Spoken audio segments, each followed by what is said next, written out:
Obrigado pela presença de todos, também vocês pela internet que estão nos assistindo. Continuamos o nosso estudo sobre o Apocalipse. Hoje, o capítulo 13, que, como eu disse no último encontro, tem uma estreita ligação com o capítulo 12, que termina quase da mesma forma como o capítulo 13 começa. Tanto o último versículo do capítulo 12, quanto o versículo 1 do capítulo 13, tem algo em comum: praia e mar. Um dos protagonistas do capítulo 12 é o dragão, o demônio. Mas no capítulo 13, nós temos dois protagonistas, duas feras. A primeira fera, do versículo 1 ao versículo 10. No versículo 11 aparece a segunda fera. As duas feras estão a serviço do dragão. São, por assim dizer, crias do dragão. Se o dragão é o demônio, a estrela absinto, de que tratamos, essas duas feras são o Império Romano e aquele que o governa. Portanto, o Império Romano e o Imperador Romano, qualquer que seja ele. Nós veremos, estamos no final do século I, e já temos um imperador que superou todos os outros, até a época de São João, em maldade, em perversidade. E ele é cifradamente, essa é uma das possibilidades de interpretação do número da besta, que é número de homem. Reparem no versículo 18 desse capítulo 13. O número da besta é o número de um homem. Portanto, a segunda fera é um homem, mas a primeira fera é uma instituição, o Império Romano. Ambos, império e imperador, a serviço da besta. Eu disse no final do encontro passado que, para nós compreendermos o porquê de o capítulo 12 ter terminado na praia, e ele se estabeleceu na praia, aqui nós temos o vidente que está na praia, para contemplar essa realidade tenebrosa citada no versículo 17. Ele se irritou contra a mulher e foi fazer guerra ao resto de sua descendência, aos que guardam os mandamentos de Deus e têm o mandamento e têm o testemunho de Jesus. Os cristãos estão espalhados no Império Romano. São João está na Ásia Menor, hoje Turquia. E a Turquia, ela é banhada pelo mar Mediterrâneo. A Turquia hoje faz divisa com a Grécia. Ali nós temos o mar Egeu, aquelas ilhas do Peloponeso, etc. E temos o Mediterrâneo, chama-se Mediterrâneo porque está no meio de terras. Vamos dizer assim, nós temos a África, nós temos a Ásia, nós temos toda a Ásia até chegarmos à Europa. Todo aquele mar é Mediterrâneo. Então, Espanha, Portugal, Itália, França, Espanha, Portugal, França, Itália, etc., o mar Mediterrâneo. Vamos dar uma olhada em alguns mapas, a Constituição Sociopolítica antiga e depois a atual. Como era norte da África, Ásia, enfim, Oriente Médio, Oriente Próximo, Europa, no tempo do Império Romano e hoje. Esse mundo, vendo esses mapas, nós vamos entender praia, no final do versículo 12, e mar, início do versículo 13. Bem, aqui nós temos o Império Romano, obviamente que ele aqui está no seu apogeu. O Império Romano, de 753 a.C., que foi a data da fundação de Roma. Evidentemente não havia Império Romano, mas ele foi crescendo até atingir o seu auge. Século I, II da era cristã, ele já estava no seu auge, pelo menos a dimensão mas politicamente, militarmente, ele já estava se deteriorando. Marco Aurélio, por exemplo, o imperador Marco Aurélio, ele imperou nessa época, quando o Império Romano tinha essa dimensão gigantesca. Então, reparem que é praticamente toda a Europa e o norte da África e boa parte da Ásia. Então, aqui nós temos o Império Romano dividido em províncias. A divisão de estados, ela é bem recente. Estado de Alagoas, Distrito Federal, São Paulo. Essa nomenclatura é bem recente. No Império Romano eram províncias. Aqui, Palestina. Nosso Senhor Jesus Cristo nasceu aqui. A província da Arábia, Egíptos, Cirenaica, a África proconsular, nós temos a Numídia, a Mauritânia, aqui, Baética, Lusitânia, Espanha, Galácia e Astúria, Tarraconenses, etc. Britânia, repare onde hoje é a Inglaterra, como se chamava a província naquele tempo. Então, nós temos a primeira besta, que vamos tratar agora, Apocalipse 13, de 1 a 10. Essa instituição gigantesca, poderosíssima, riquíssima, pagã, ímpia, perseguidora de Cristo e dos seus discípulos. Muito bem. Mar interno é a nomenclatura daquele tempo. Hoje, mar Mediterrâneo. Mar Tirreno aqui, Adriático aqui, Egeu aqui. Muito bem. Ali, atenção. Aqui nós temos em algum ponto, aqui pertinho, Éfeso, a diocese de São João.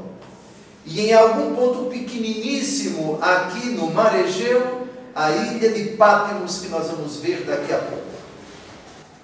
Aqui nós temos a disposição sociopolítica atual dessa mesma região.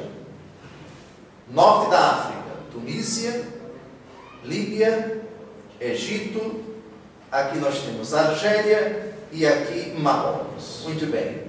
Espanha, Portugal, França, Itália e aqui os outros países, Sérvia, Bulgária, enfim, Alemanha, aqui Bélgica, aqui Inglaterra, Reino Unido, aqui Irlanda, Norte do Sul, etc. Aqui nós temos a Turquia, aqui nos interessa. Repare aqui, Izmir é a Esmirna do livro do Apocalipse, uma das 7 igrejas do Apocalipse. Ankara é a capital. Istambul, que é maior que Ankara, ela está aqui nesse estreito, o Bósforo, depois a gente trata disso. Muito bem. Egito, aqui esta estreita faixa de terra, não maior que o estado de Alagoas. Israel. Agora sim, aqui nós estamos na Turquia e as 7 igrejas do Apocalipse: Pérgamo, Tiatira, Sardes, Filadélfia, Laodiceia, Éfeso, Esmirna e Patmos. Patmos hoje pertence à Grécia. O litígio tremendo entre Grécia e Turquia, que já acabou, mas as relações não são lá das melhores, são questões históricas, eu diria quase milenares, né? A questão religiosa também, o avanço do islamismo, ele encontrou uma barreira exatamente aqui, a Batalha de Lepanto, ou Lepanto, depois a gente trata disso. Muito bem. Então, Éfeso fica por aqui, em algum lugar aqui. Mar, portanto, mar. A ilha de Patmos, mais ou menos por aqui. Muito bem. O Império Romano, nós temos aqui a capital do Império. Tudo isso pertence a Roma. Os exércitos romanos se deslocavam em legiões, centúrias, normalmente legiões, 10.000 homens. Eles se deslocavam normalmente pelo mar. Ele tinha uma frota até um certo período inexpugnável, de sorte que as tropas desembarcavam no continente pela praia. Pela praia. Então imaginem os cristãos aqui nas 7, volte agora às 7 igrejas do Apocalipse. Vejam. Mesmo Laodiceia, Filadélfia, Sardes e Tiatira e Pérgamo, que estão no continente propriamente dito, mas nós veremos, porque esperamos, se Deus quiser, ir lá nessas 7 cidades. O deslocamento não é muito longo. Mas Esmirna e Éfeso, bem como Patmos, onde está São João, tem uma relação direta com o mar. Com o mar. Chegaram os romanos. Chegou a besta. Chegou o dragão. Chegou a segunda besta. Daí a importância do mapa para nós compreendermos esses 2 versículos. E ele se estabeleceu na praia. A praia, estrategicamente, ela é imprescindível para as pretensões do império, para as pretensões do imperador. Muito bem, dito isso, começamos o capítulo 13. Vi, então, levantar-se do mar uma fera, que tinha 10 chifres e 7 cabeças. Sobre os chifres, 10 diademas, e nas suas cabeças, nomes blasfematórios. Besta do mar, que significa uma fera que vem do mar. É o Império Romano com o seu imperador. Demos agora uma olhada no versículo 11 do livro do Apocalipse, porque a gente vai ver a segunda fera, que está a serviço da primeira, e ambas servem ao dragão. Vi então outra fera subir da terra. Vocês se recordam que aquele anjo grande de Deus que estava com o livrinho aberto, ele tinha um pé no mar e outro pé na terra. Mar e terra. Portanto, o símbolo da totalidade do planeta, o mundo todo, a parte líquida e a parte sólida. E agora nós temos, curiosamente, 2 feras. Uma que sobe do mar, outra que sobe da terra. A gente vai ver terra no versículo 11. Por ora, fiquemos somente com a primeira fera. A fera que sobe do mar, o Império Romano. Esse mar lembra o mar Mediterrâneo, que nós já vimos ali. O mar que está no meio entre terras. Europa, Ásia e África. Vamos agora ver a nota da Bíblia, da nossa Bíblia, Apocalipse, capítulo 13, versículo 1. A fera é o Império Romano. Satanás chama do mar, isto é, do ocidente e do abismo, um tremendo aliado humano, o poder político, como foi o de Roma pagã em primeira linha. Com a segunda fera, o anticristo é uma imitação do cordeiro. Uma fera. Satanás chama do mar, do ocidente e do abismo um tremendo aliado humano. 10 chifres. Que significa? Satanás investe no Império Romano toda a sua força. Aqui nós temos a espantosa capacidade de oprimir, a capacidade de ostensivamente invadir, prender, mutilar, intimidar e matar, se for o caso. A grande quantidade de sangue derramado pelo Império Romano na luta contra Cristo e contra a sua igreja. 10 diademas. Satanás confere ao Império Romano um poder soberano imenso. Lembrem-se que o diadema, que é uma realidade que está relacionada também com os gafanhotos, aqueles que sobem do abismo, depois que a porta do abismo é aberta com a chave do abismo da parte da estrela absinto, são animais com diademas, com uma aparência real, com uma aparência de seres poderosos. Muito bem. 7 cabeças. Satanás lhe dá elevada inteligência. A cabeça é a parte do corpo relacionada com a inteligência. Vamos agora comparar Apocalipse, capítulo 13, versículo 1, com Apocalipse 12, versículo 3. E nós vamos descobrir a diferença. Apocalipse 12, 3, aparece um sinal no céu, um grande dragão vermelho com 7 cabeças e 10 chifres, e nas cabeças 7 coroas. Lembram disso? Já estudamos o capítulo 12. Agora, o capítulo 13. 10 chifres, 7 cabeças, sobre os chifres 10 diademas. Alguém pode perceber a diferença? É exatamente igual a imagem ou há diferenças? Vamos dar uma olhada. O dragão tem o número de cabeças. Quantas cabeças? O dragão. O dragão 7. E a fera? 7. Muito bem. Agora, o número de chifres. O dragão tem quantos chifres? 10. E a fera? 10 também. E quantas coroas, quantos diademas nas cabeças do dragão? 7. E da fera? 10. Tem uma diferença.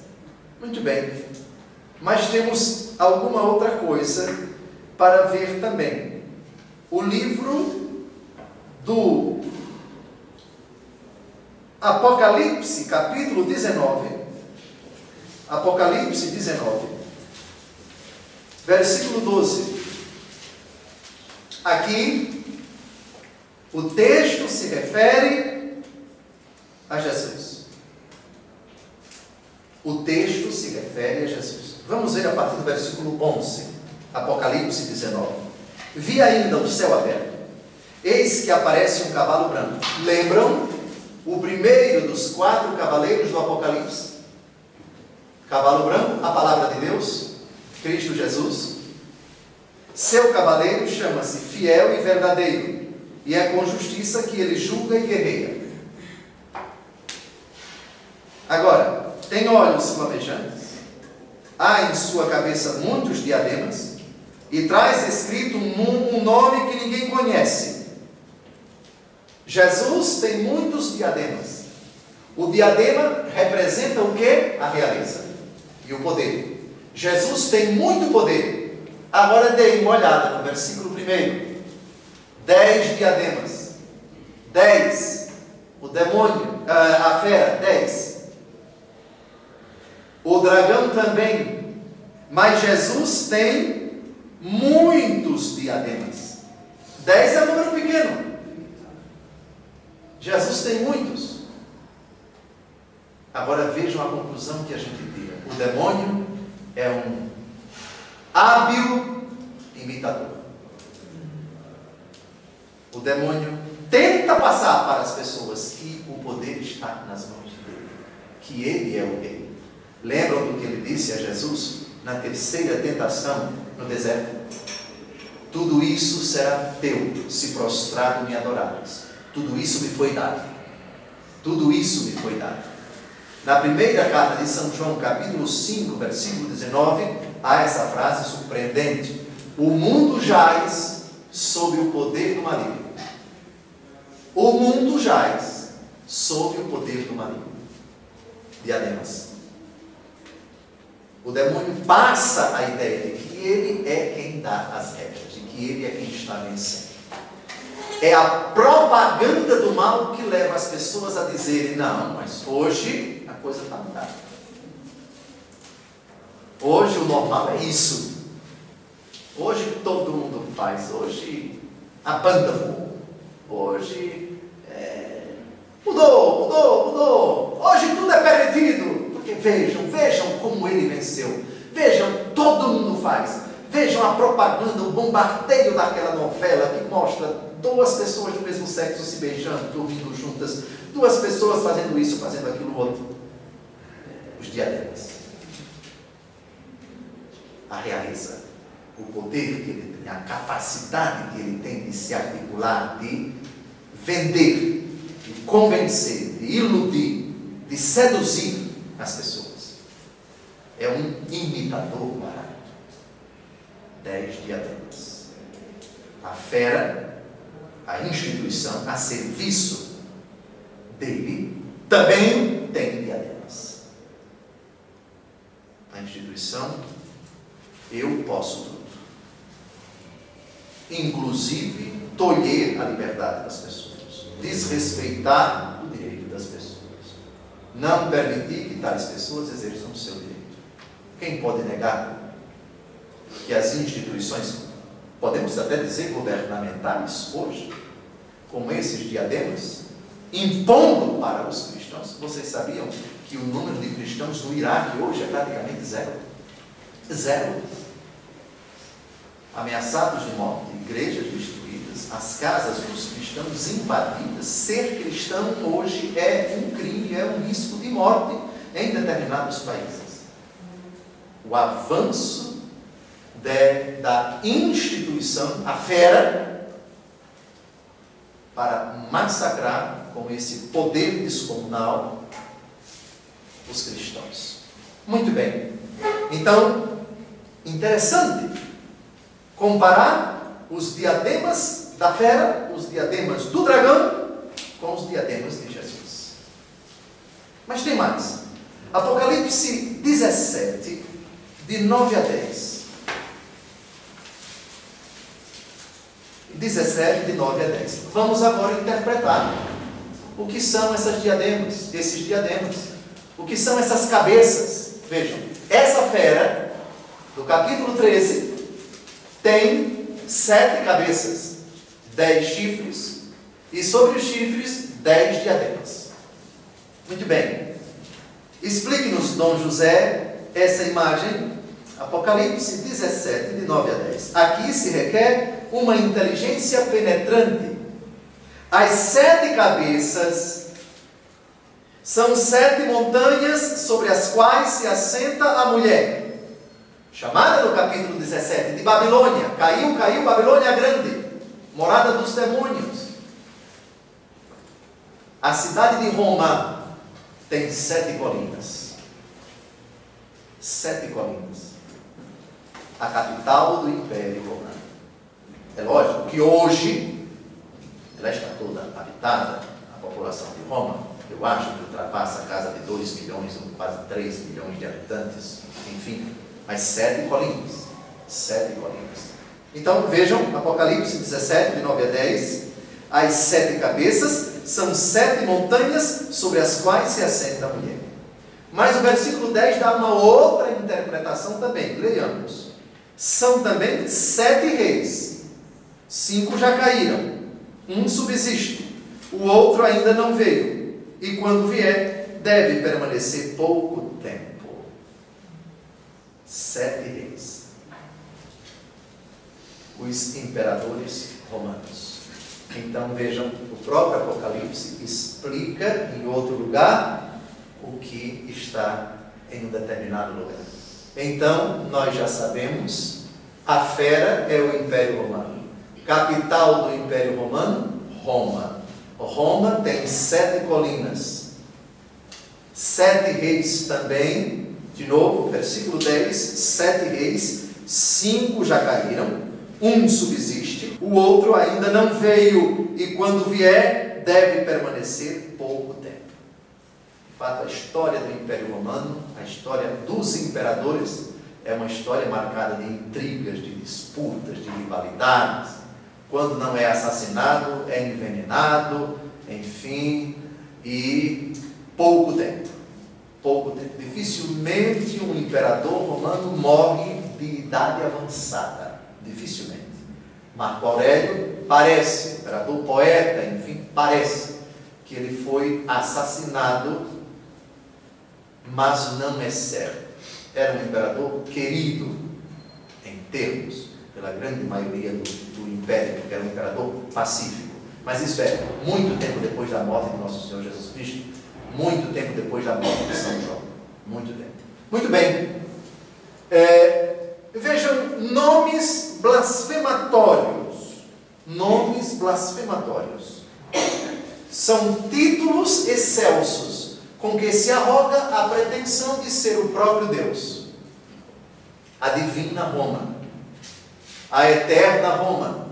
Roma eterna. Um título arrogante, quer dizer, para eles era sinal de orgulho. O nosso império nunca vai acabar. O mundo todo gira em torno de Roma. E ao imperador, ó divino César, ó Augusto César, ó onipotente César. Nomes blasfematórios. São adjetivos exclusivos de Deus. Não se pode chamar uma criatura de divina.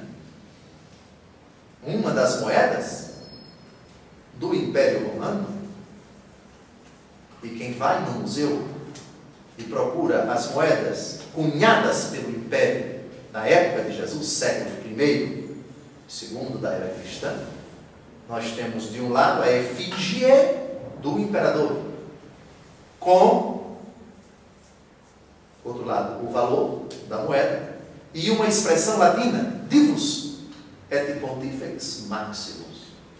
Divino e máximo pontífice. Daí a gente entende porque Jesus, no capítulo 22 de São Mateus, quando alguém pergunta, é lícito ou não pagar o imposto a César? Jesus pede uma moeda e diz, de quem é essa imagem e essa inscrição?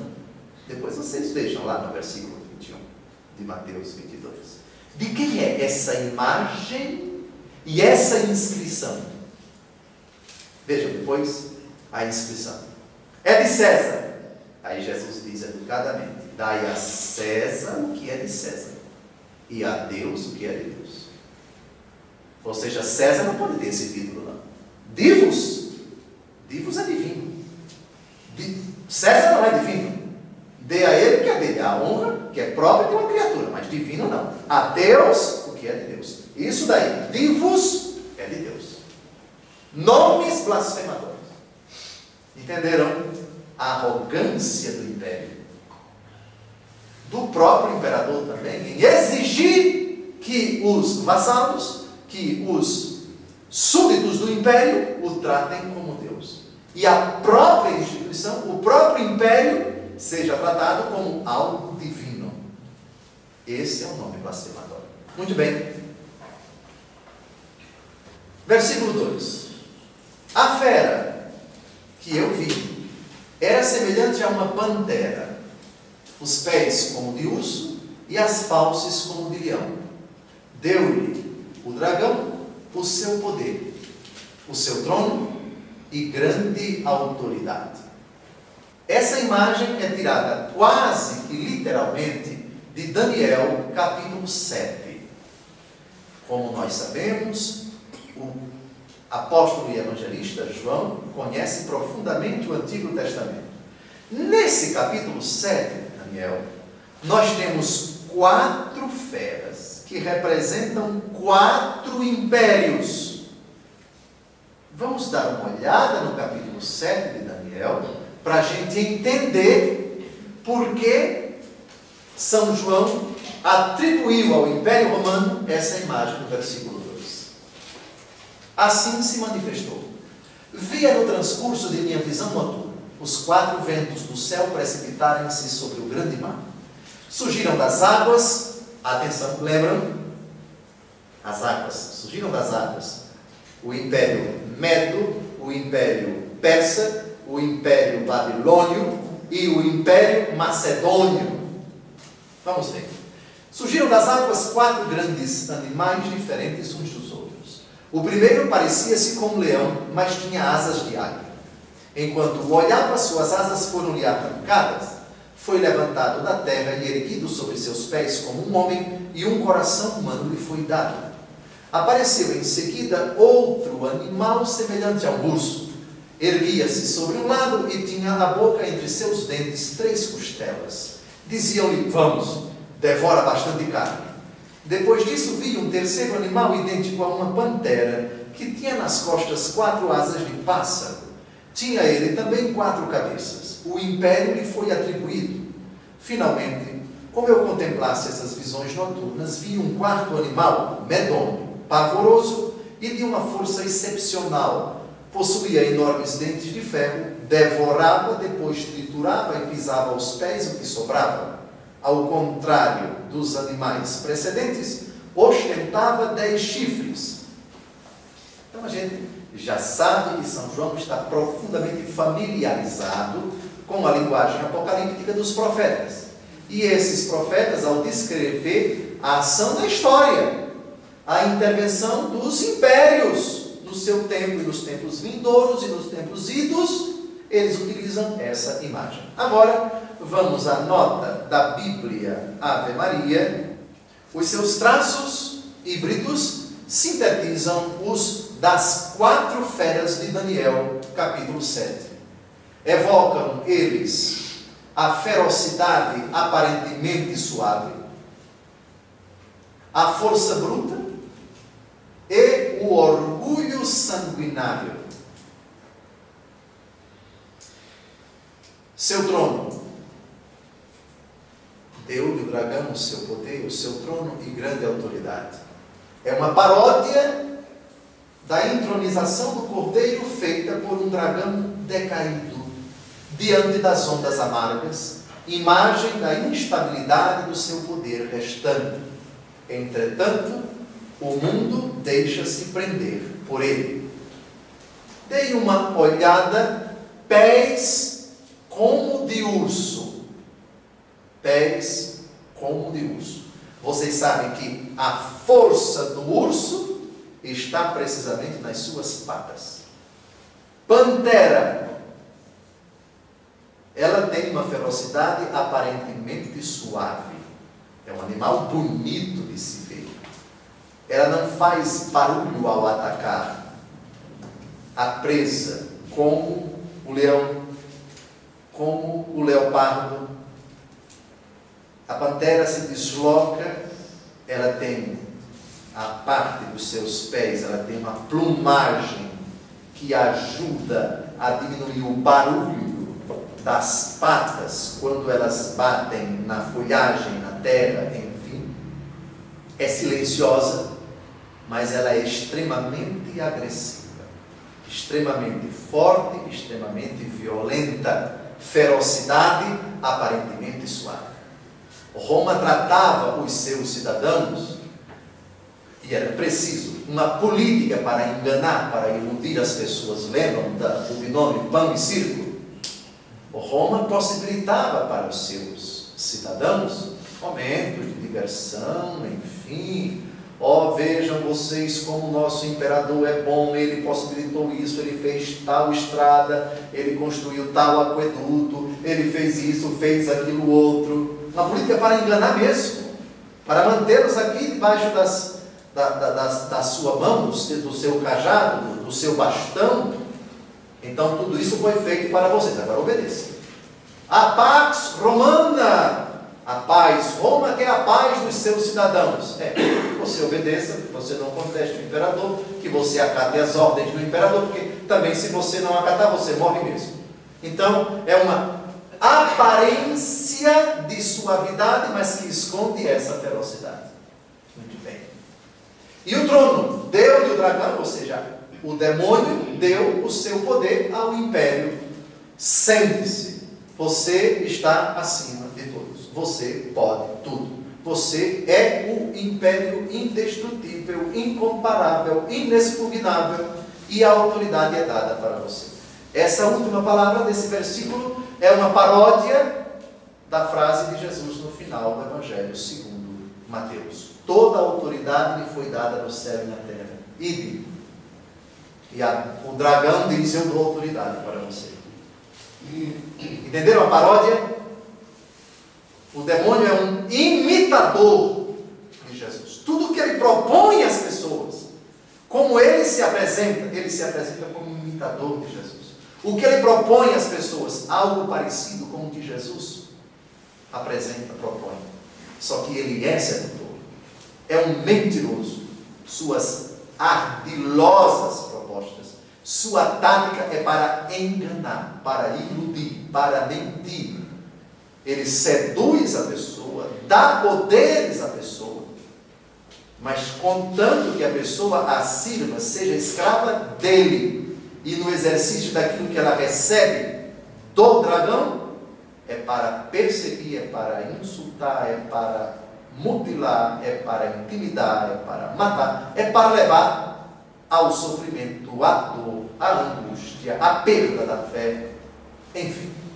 É o inimigo do gênero humano, é o inimigo de Jesus. Muito bem. Versículo 3. Uma das suas cabeças estava como que ferida de morte, mas essa ferida de morte foi curada, e todos, pasmados de admiração, seguiram a fera. Esta fera é o Império Romano. Ainda não estamos tratando do imperador. Mas essa fera, ferida de morte, é curada. O que isso significa? Vamos dar uma olhada na nota da Bíblia Ave Maria, porque a explicação ela é muito sugestiva. Apocalipse, capítulo 13, versículo 3. Alusão provável à vitalidade pasmosa que demonstrou o Império Romano ao ressurgir sob Vespasiano, da crise que se seguiu à morte de Nero. Roma ficou preocupada, como todos nós sabemos, a história diz, a história comprova. Nero foi um tirano. Nero se indispôs com a própria corte, matou pessoas da própria família, se indispôs com, isso foi muito grave, com o Senado. Temos o episódio do incêndio de Roma.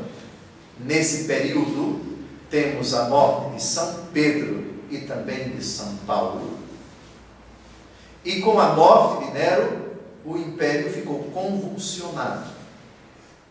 Vespasiano foi o único imperador que conseguiu restabelecer a ordem do império, porque era o exército contra o Senado contra o exército, as autoridades civis não se entendiam, e isso causou tremendas consequências do ponto de vista fiscal, econômico e político.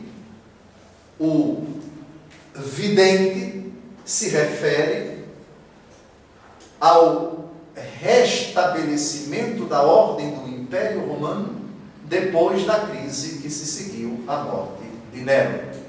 Uma de suas cabeças, o império estava caindo, estava ruindo, era ferida de morte, mas conseguiu se restabelecer, conseguiu se curar.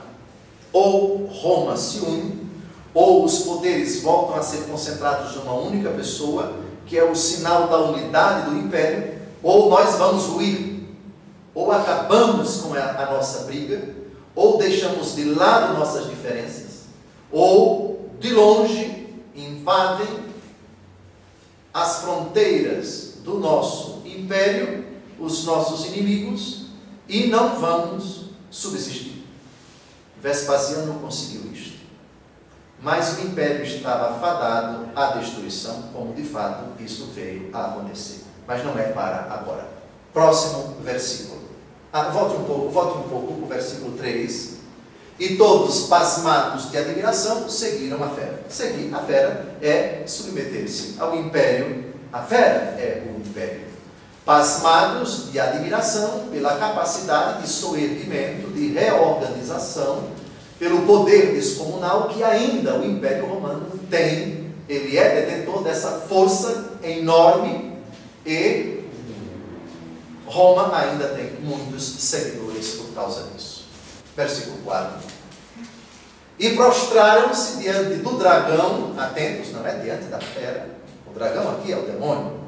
Prostraram-se diante do dragão, porque dera seu prestígio à fera, e prostraram-se igualmente diante da fera, dizendo: quem é semelhante à fera e quem poderá lutar com ela? Prostraram-se diante do dragão. Tudo isso será teu, se prostrado me adorares. Lembra do que o demônio disse para Jesus? Isto é, conferindo poderes ao império, o império faz o jogo do dragão, convence os seus súditos a se prostrarem diante do dragão. Eu conheço tua conduta, sinagoga de Satanás. Tu tens aí na tua cidade a abominação. Lembram dos recados do vidente, do Senhor Jesus por meio do vidente aos anjos das igrejas? O perigo da idolatria. Ao se dobrar diante dos ídolos, na verdade as pessoas estão se dobrando diante do dragão. Não se dobrem diante dele. Não se dobrem diante de Jesus. Desviem o foco. O foco é o dragão, mesmo que ele não se personifique, mas é só colocar um ídolo ali. Dobrem-se diante desse ídolo. E o ídolo, lembrem-se, ele é produzido, ele é fabricado pelo império. A religião não se dissociava da política. A religião era a serviço da política. A religião era uma forma de manter os súditos debaixo do jugo do império. Prostraram-se diante do dragão, porque dera prestígio à fera, e prostraram-se igualmente diante da fera. Divus et pontifex maximus. Divino. Muito bem. Versículo 5. Foi-lhe dada a faculdade de proferir arrogâncias e blasfêmias, e foi-lhe dado o poder de agir por 42 meses. Salta aos olhos a expressão foi-lhe dada. O que isso significa? O poder que o demônio tem não é dele. É permitido por Deus. Eu concedo a você. Se Deus concede, concede limitadamente. O demônio não é onipotente. Ele não tem poder próprio. E o poder que ele tem, que não é dele, é limitado. Foi-lhe dado. Deus concedeu para ele a faculdade. Vocês sabem qual é a diferença entre faculdade e poder? Eu não tenho poder, mas se alguém me der, eu tenho essa faculdade. Foi-me facultada essa possibilidade. Faculdade quer dizer, não é poder meu. Faculdade, muito interessante. Foi-lhe dada a faculdade de proferir arrogâncias e blasfêmias. Arrogância, eu posso tudo. Tudo que eu quero, eu faço. Não preciso de ninguém. A hora que eu desejar, eu faço porque eu estou acima de todos. Isso é uma arrogância. Tudo que eu quiser, eu consigo. Pela força. Basta me estalar de dedo que eu aciono as minhas legiões, a minha força, e faço aquilo que eu bem entendo. E blasfêmia, nós sabemos o sentido da palavra blasfêmia, é afirmar algo que Deus não é, que Deus não fez e que Deus não quis. E com relação às criaturas, é atribuir às criaturas o que é próprio de Deus. Tipo de blasfêmia. Vejamos uma blasfêmia. Deus é mau. Deus odeia. Deus é perverso. Nós temos uma blasfêmia clássica dos fariseus e de certos judeus que não gostavam de Jesus quando ele expulsava os demônios. Qual foi a blasfêmia que disseram para Jesus? É em nome de Beelzebu que ele expulsa os demônios. Que é isso? Mas peraí, que é isso? Isso é blasfêmia? Se é pelo dedo de Deus que eu expulso os demônios, o reino de Deus já está no meio de vós. Se eu expulso os demônios em nome de Beelzebu, e vossos filhos, vossos pais expulsam em nome de quem? Isso é blasfêmia. Deus se esqueceu de mim. Isso é blasfêmia. Deus é o autor do inferno. Isso é blasfêmia. Dizer que Deus fez uma realidade má. Isso é blasfêmia. E outra blasfêmia é você atribuir para si, ou reputar a uma criatura, aquilo que só é tributável a Deus. Ele é divino. Ele é eterno. Ele pode tudo. Quando isso é dito a uma criatura, isso é uma blasfêmia. Então se blasfema de duas formas: insultando a Deus e arvorando para si aquilo que é próprio de Deus. Está claro? A dupla modalidade de blasfêmia. Muito bem. Nomes blasfematórios. E o poder de agir, vejam, foi-lhe dado de novo. O Senhor Deus permite que o demônio exerça o seu poder de agir por 42 meses. Esse número é clássico, é tirado da primeira carta, do primeiro livro dos Macabeus, do segundo livro dos Macabeus, do livro do profeta Daniel. O tempo que Antíoco IV Epifanes, da dinastia Seleucida Macedônia, perseguiu os judeus. 42 meses, ou 3 anos e meio, ou 1260 dias. 3 anos e meio, 3 e meio é metade de 7. Um período breve. Esse é o significado. Ou seja, por um certo tempo, o Império Romano, você, fera, pode proferir arrogâncias, pode proferir blasfêmias, pode agir. O Senhor permite. Mas atentos, porque já no capítulo 12, já não se encontrou lugar no céu para ele. E ocorreu uma batalha entre Miguel e seus anjos e o demônio. E não prevaleceu o demônio. A vitória foi de Miguel. A vitória foi dos anjos do Senhor. O capítulo 13 deve ser lido à luz do capítulo 12. O demônio sabe que pouco tempo lhe resta. Sabe que já está destruído o seu império. Sabe que já foi vencido pelo sangue do Cordeiro. Mas o pouco tempo que lhe resta, versículo 12, Apocalipse 12, ele faz tudo para afastar as pessoas de Deus e para arrastá-las para a perdição, para a condenação.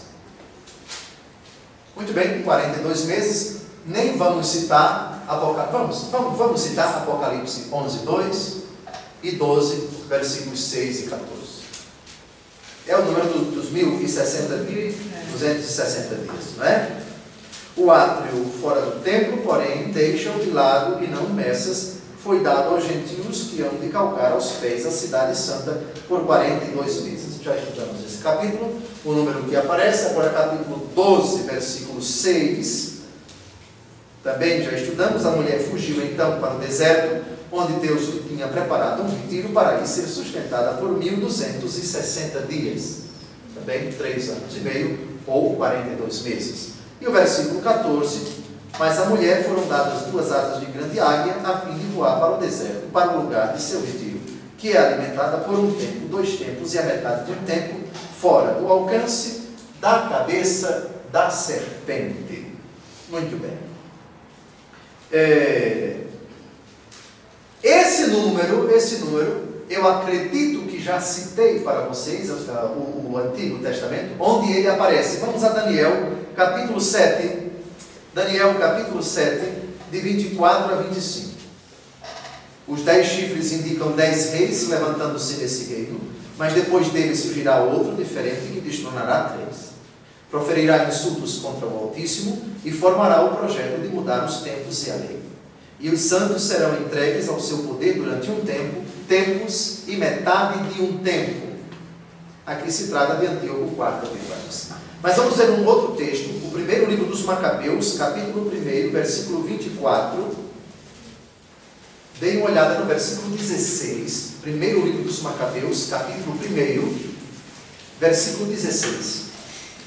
Quando seu reino lhe pareceu bem consolidado, concebeu Antíoco, o famoso, o famigerado Antíoco, o desejo de conquistar também o Egito, a fim de reinar sobre 2 reinos. Pule agora para o versículo 24. Arrebatando tudo consigo, regressou à sua terra, após massacrar judeus e pronunciar palavras injuriosas. Palavras injuriosas. Lembram os nomes blasfematórios? Pois bem. Abriu, pois, a boca em blasfêmias contra Deus, para blasfemar o seu nome, o seu tabernáculo e os habitantes do céu. Blasfêmias contra Deus. Acho que não precisa de mais explicações, porque já falamos ainda há pouco o que é uma blasfêmia contra Deus. Para blasfemar o seu nome, insultar o nome de Deus, particularmente o nome de Jesus, o seu tabernáculo, atenção, a igreja nessa época ainda não tinha a liberdade para construir templos.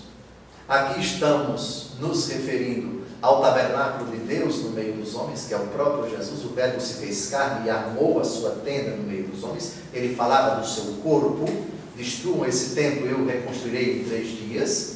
E nós somos o templo do Espírito Santo. O Espírito de Deus habita em nós. Nós somos morada de Deus. O tabernáculo, portanto, somos cristãos. Blasfêmias contra o tabernáculo, blasfêmias contra a igreja enquanto instituição, e os filhos da igreja, que pelo batismo são tabernáculo vivo, tabernáculo santo, e os habitantes do céu.